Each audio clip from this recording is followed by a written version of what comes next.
باللہ من الشیطان الرجیم بسم اللہ الرحمن الرحیم۔ پیارے ساتھیوں اور یوٹیوب کے سننے والوں السلام علیکم۔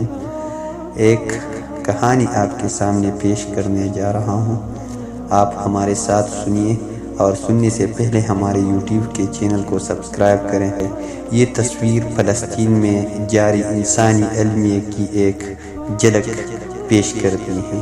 تصویر میں 3 کم سن بچیاں ایک خستحال تباہ شدہ عمارت میں دکھائی دے رہی ہیں۔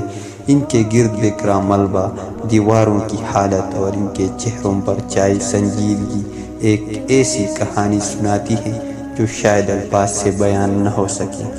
یہ بچیاں جنہیں کھیلنے پھرنے اور خوشی سے جینے کا حق ہونا چاہیے، جنگ، ظلم اور محرومی کے ماحول میں جی رہی ہیں۔ ان کے چہروں پر معصومیت کے ساتھ وہ درد بھی نظر آتا ہے جو وقت سے پہلے ان کی آنکھوں میں اتر آیا ہے۔